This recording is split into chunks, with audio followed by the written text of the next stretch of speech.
Hi, and thanks so much for learning more about collecting a sample for Cologuard. A lot of people have questions about what to do if urine gets into the collection container when collecting a sample.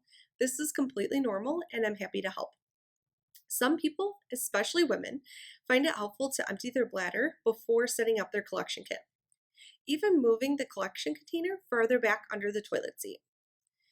Even then, if a little bit of urine does get into the container, that's okay.